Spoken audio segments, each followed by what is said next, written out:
One of the disadvantages of making videos day in and day out is something that I like to call the filmmaker's curse, which is a terrible, horrible, no good, very bad condition where you stop paying attention to the story of what you're watching, be it a YouTube video or a TV show or a movie, and you start paying attention to the little details like the lighting and the camera movements and the color grading and ultimately the mistakes. Like in this scene from Indiana Jones and the Raiders of the Lost Ark, where an obviously blonde henchman is about to throw Indy through the windshield and all of a sudden he was a completely different person. Or this scene from Titanic where Rose is saving Jack and in one shot Jack's wearing suspenders and in the next, they're gone. And who can forget the iconic cameraman decked out in modern dress in the middle of Gladiator? These mistakes are known as breaks in continuity. And if you don't know what continuity is, simply speaking, it's just the process of arranging clips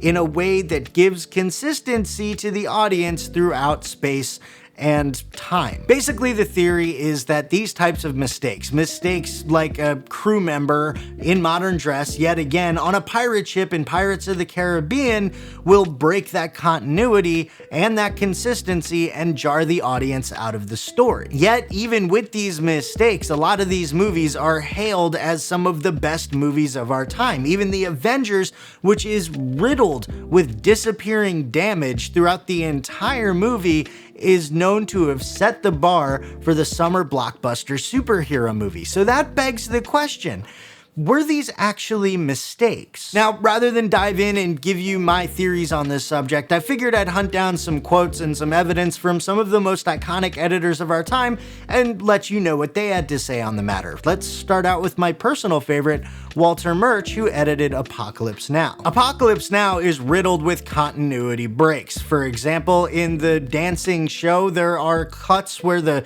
helicopter rotor are spinning and then cuts where they're not spinning, all within the same dance. Now, you might view this as a mistake, but if you take a look at Walter Murch's 6 rules of editing, you'll notice that his rules dealing with continuity, which are eye trace, 2D plane of screen, and 3D space of action, are way down at the bottom of the list and have almost an insignificant impact on video.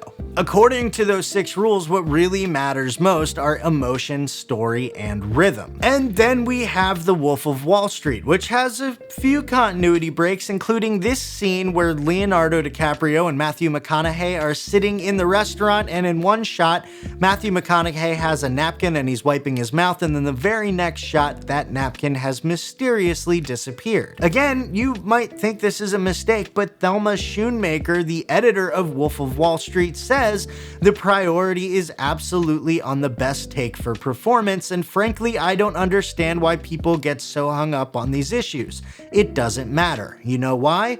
Because you're being carried along by the power of the film. And then finally, in Full Metal Jacket, another film that has plenty of continuity breaks, including this scene where the drill sergeant pulls back with his left hand and yet punches with his right, Martin Hunter says those kinds of things don't matter because if a scene is effective, you shouldn't be distracted by things like that. So on the question of whether or not these mistakes, sure, maybe on the camera side, maybe on the directing side, and maybe on the script supervisor side, but when it comes to the editing, assuming that most scenes have multiple takes to choose from, you can assume that the editors saw those mistakes and chose to put those clips in the movie anyway because they offered the best performance and the best addition to the story. And that's all well and good, but it kind of brings up a bigger question. Does continuity even matter? And the answer is yes and no. I mean, sure, you want to strive for continuity. You want to give your audience a consistent experience throughout the entire YouTube video or show or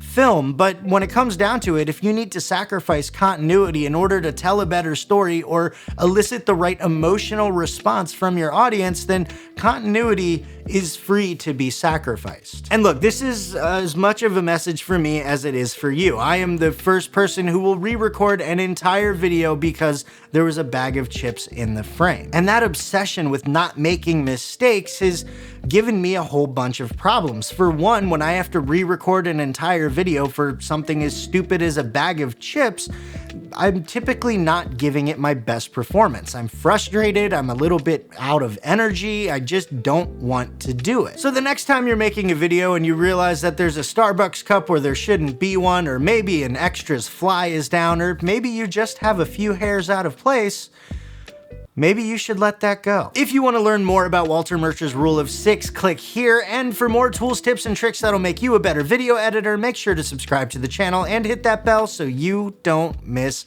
anything. Thanks for watching, and I'll see you in the next one.